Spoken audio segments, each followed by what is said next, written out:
Canary Islands sponsors the weather.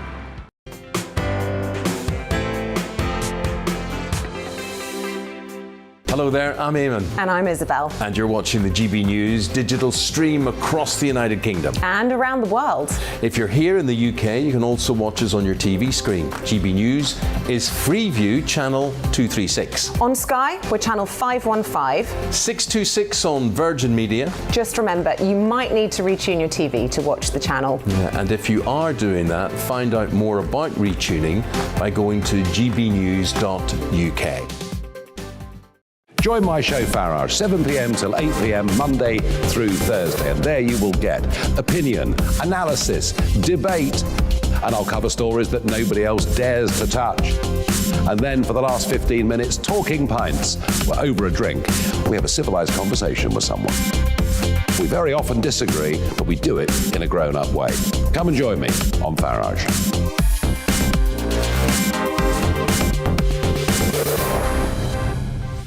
I'm Dan Wootton. Join me Monday to Thursday from 9 to 11 for the feistiest and most fun news debate on TV, where free speech reigns. I'll bring you a sharp take on the day's biggest stories, bombshell newsmaker interviews, and A-list guests. And I guarantee you, no spin, no bias, no censorship, and no reason to go to bed. That's Dan Wootton tonight, Monday to Thursdays from 9 on GB News. Hello there, I'm Eamon Holmes. And I'm Isabel Webster. And we hope you can join us for Breakfast with Eamon. And Isabel. You make me laugh out loud, belly laugh. Is that important first thing in the morning? Yeah, absolutely. And there's me trying to be deadly serious. News is a serious business. Yeah, I have to rein you in sometimes. Well, it doesn't stop us laughing at it. It doesn't stop us having an opinion on what's going on. Yeah. And it certainly will not stop us reflecting what you think. Weekdays from 6 to 9:30 on GB News.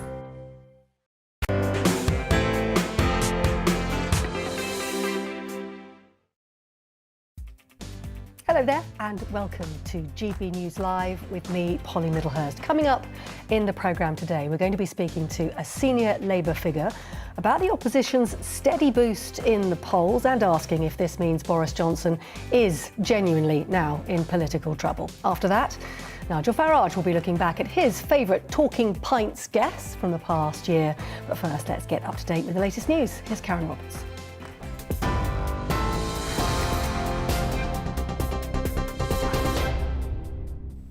Thank you, Polly. This is your news at 5 o'clock. A senior Conservative MP says he fears mask wearing in schools could damage children's mental health. Secondary school pupils in England are being advised to wear masks. It's to ensure face-to-face learning can continue and to protect children and staff against the Omicron strain. The move brings English schools in line with the rest of the UK. Robert Halfon, chair of the Commons Education Select Committee, says the risks from COVID need to be balanced against the risks to children's well-being.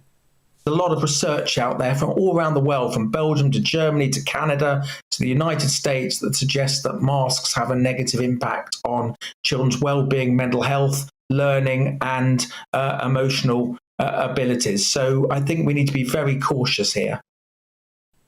But Professor Hugh Pennington thinks the move will make some difference in tackling the spread. It's not the silver bullet to stop the transmission of the virus. It shows that something is being done, and there's going to be a relatively small but real reduction in transmission. Boris Johnson is urging ministers to develop robust contingency plans for workplace absences over fears that rising COVID cases could affect business. It follows reports that guidance to work from home in England could continue for most of January. Public sector leaders have been asked to test plans against worst-case scenarios of up to 25% workforce absence rates. 20 Conservative MPs and peers have written an open letter calling on the Prime Minister to tackle the rising cost of living, particularly energy bills. Those who signed the letter, which was published in the Sunday Telegraph, include 5 former ministers. They're proposing environmental levies are cut and VAT is removed from energy bills. The government says it's already taking steps to help the most vulnerable by making cold weather payments and changes to universal credit. Thousands of people have taken to the streets in Amsterdam to protest against strict COVID restrictions. The crowd ignored an order from the government not to march. They gathered in Museum Square to oppose lockdown. The police have since dispersed the protesters. The Netherlands went into lockdown on the 19th of December and will remain there until at least the 14th of January. Firefighters are assessing damage to the roof of the Houses of Parliament in South Africa after a fire broke out in the building earlier today. It's believed the blaze started on the third floor, but the cause is unknown. Some ceilings have collapsed, but no injuries have been reported yet. President Cyril Ramaphosa has praised the emergency response team in Cape Town. For now, I think we should be grateful that the National Assembly Parliament has not been razed to ashes and to the floor. Much as it is disappointing, devastating, there is something that we can be grateful for. Farmers are to be paid to help restore natural habitats in new government plans. Environment Secretary George Eustace is set to announce 2 new schemes to rewild Britain. The aim is to restore up to 300 hectares within 20 years. The Sunday Telegraph reports the plans will include a local nature recovery scheme with funding to build new habitats, plant trees and restore wetland areas. And the Queen's long-standing lady-in-waiting and friend, Lady Diana Farnham, has died at the age of 90. She was a close confidant of Her Majesty, supporting her since 1987 in her role as Lady of the Bedchamber. Lady Farnham, who died last Wednesday, accompanied Prince Philip and the Queen on royal tours during her 44 years of service. That's your news update. I'll be back at 6 o'clock. Now we return to Polly.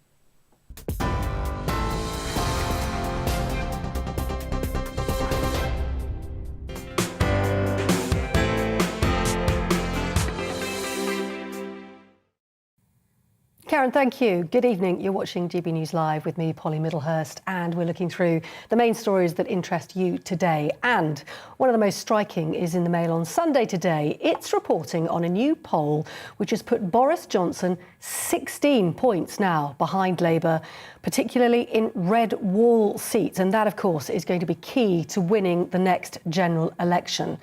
So Labour now has an average of a 5-point lead. That is when you take the rest of the nation into account. That's according to the same poll. And it's the latest blow for the Prime Minister after a fairly controversial, I think you could call it, few months. Let's get some more on this now and talk to Labour MP for Brent North and former Shadow Secretary of State for Energy and Climate Change, Barry Gardner. Barry, I'd like to talk to you about climate change, if I may, in just a second. But first of all, let's reflect on these polls, if we may. What do they mean to you? Well, what it means is that the government is not delivering on its promises to those areas that were considered previously as Labour strongholds, and that at the last election decided that they would give the Conservatives a chance. Now they've given them a chance, and it would appear that they're not very happy with the results that the government have now imposed on them. They have not delivered the levelling up agenda. They've seen the cost of living go up, and they've seen the money that they have to live on systematically eroded. So I think people are deeply unhappy with the way in which the government has performed, and it really is a matter of broken promises by this government. Opinion polls are one thing, though, Barry, as we both know, and a cross in the box is quite another. Do you think they'd vote for Labour? Look, you're absolutely right. These are opinion polls, and we must not, in the Labour Party, get carried away by that. But what we must do is we must seek to put forward the policies that are going to give people confidence that actually a vote for Labour is a vote for a better future for them on all the things that matter, whether it's their children's education, whether it's money in their pocket from their jobs that they've seen eroded over the past 10 years, whether it's an end to unfair employment relations practices that I've spoken on GB News before many times, like fire and rehire, making sure that employers are treating people fairly. I think most people in this country, they want to work hard, they want to do well, and they want to feel that the government backs them in doing that. They feel that this government has let them down, but I hope and I think that we need to be putting forward the policies that are going to give people confidence that coming back and voting for Labour is exactly what's going to map out the best future for them. The other way to look at this, of course, is that people are fed up with coronavirus, they're fed up of lockdowns, they're fed up of a public health emergency. So there's been a fair bit of Boris bashing, if you like, going on because of that. Is that what it is? Or could we look at it another way and perhaps see that Keir Starmer has done pretty well in his short tenure so far? Well, look, I think obviously people are fed up with the way in which the government has handled the corona epidemic. They've seen the way in which they've channeled money into their friends' pockets, companies being given huge contracts, companies that had no previous record of actually delivering PPE and other medical products. So people have felt very much that this is something that is squalid and unfair, and actually it's corrupt. And so I think people have felt really fed up with the government over that. But you ask, could it be just a matter of COVID and people being fed up with the pandemic? I don't think so. And actually, I think you would have not seen the differential in the polls that your commentator mentioned between those red wall seats and the nation in general, had that been the case. I think those red wall seats in particular feel that they wanted to give the government a chance, the Conservatives a chance. They have done, and they've now found them wanting. I did ask you about COVID, and you've answered that fulsomely. I also asked you about Sir Keir Starmer. Do you think this is, as a former Corbyn ally, staunch Corbyn ally, do you think this was a right decision to put him in charge of the party? And do you think this is a positive boost for him? Look, I'm delighted, and it's not just the Labour Party that's up in the polls, it's actually Keir Starmer's own ratings, and I'm delighted, of course I am. You say a former staunch Corbyn ally. I was a staunch ally of every Labour government that I've served in. I served as a minister in Tony Blair's government, I served under Gordon Brown, I served in opposition under Ed Miliband. So I'm a Labour man through and through. I don't hold with sort of sectarian allegiances. So I'm delighted that we're seeing a rise in the polls for Labour's fortunes, and I pay tribute to Keir for steering us in that direction to make sure that we can capitalise on it. But the real issue is about a government that is failing the public, and it's about the Labour Party putting forward the sort of policies that the public want to see, that's going to make a difference in their lives, that's going to make their children better off, and make their families feel more secure. What about Tony Blair? You mentioned him just there, and of course he's been honoured in the New Year's Honours list. Did he deserve it? Look, as you know, the Order of the Garter is a personal gift of Her Majesty the Queen, and therefore in that respect it's not a political appointment at all. And I've no doubt it reflects the fact that he has been the longest-serving Labour Prime Minister. And of course, under that Labour administration, we delivered 4 million children out of poverty.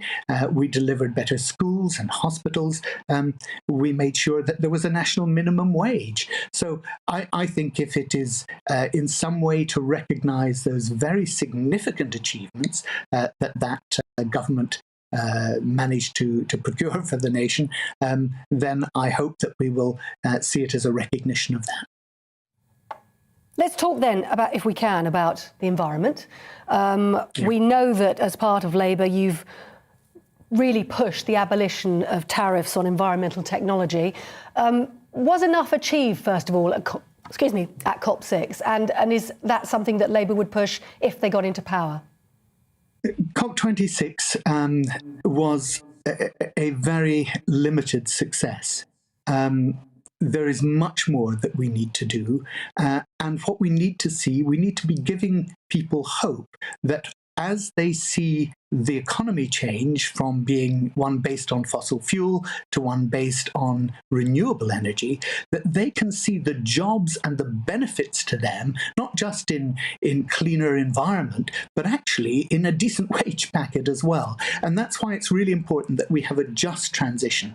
And I've been working with many of the trade unions on precisely that, how we achieve a just transition that recognises that skills need to change, but that means that the government needs to invest in people. And I think if we can do that, then certainly we will prepare Britain to be in the lead in terms of all the technologies that the new cleaner, greener economy is going to bring at a global level. You asked specifically about subsidies. And I think there is certainly a real problem with the way in which the Chancellor has handled this at the moment.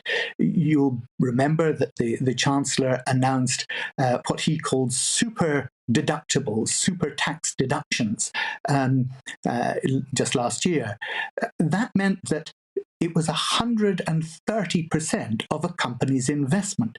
But he didn't introduce a green filter to that super tax deduction. So that meant that an oil field like the Cambo oil field, which thankfully has been put on hold now by Sikar and by Shell, but that Cambo oil field, which would cost billions of pounds for the infrastructure, it wouldn't be paid for by the owners of the license, Sikar and Shell.